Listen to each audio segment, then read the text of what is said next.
Today, we're diving into a landmark ruling from India's Supreme Court. And this one, well, it did so much more than just fix a legal mistake. It actually kicked off a nationwide push for a justice system with a whole lot more heart and understanding. Think about it for a second. It sounds like a pretty simple question, right? You know, when you pull out all the ingredients to bake a cake, you're just getting ready.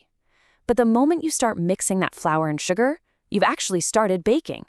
That razor-thin line between getting ready and actually doing is the exact legal puzzle we're going to unpack today.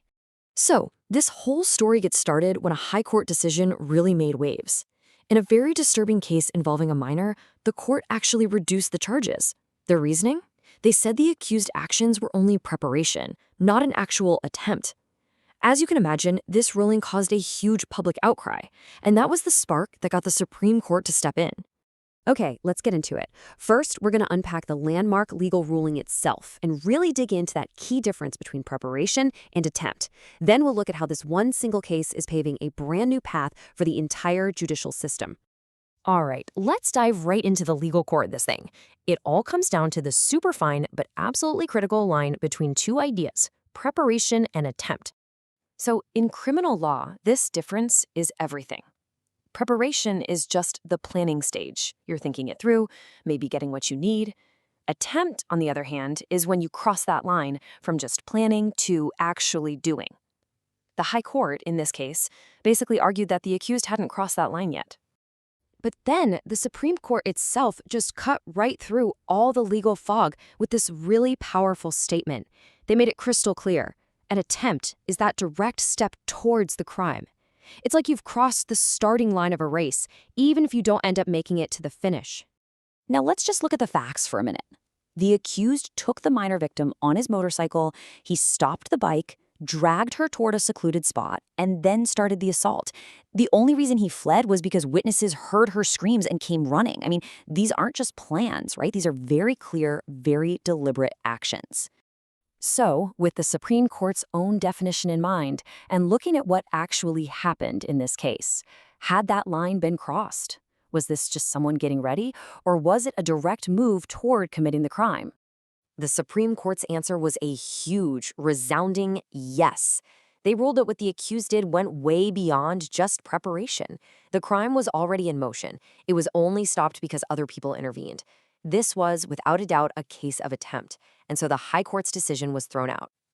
Now, while justice was served in this one case, the Supreme Court saw something bigger, a deeper, more systemic problem. This wasn't just about one bad call, it was a symptom of an issue within the entire system.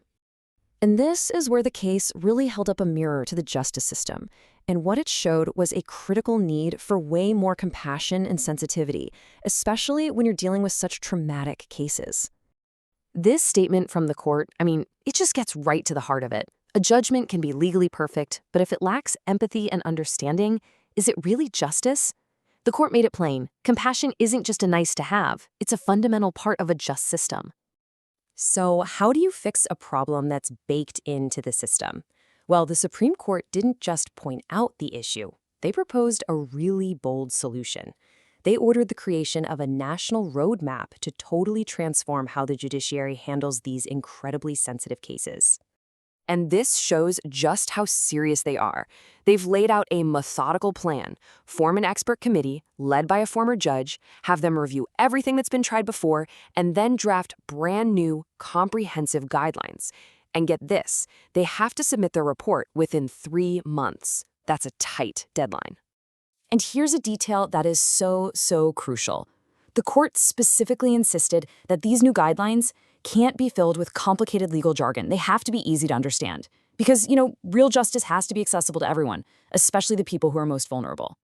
The mission for this committee is really clear. They need to create guidelines in simple language, make sure they're grounded in the realities of Indian society, be sensitive to all the different languages spoken, and, most importantly, they need to empower victims to share their full story without being re-traumatized.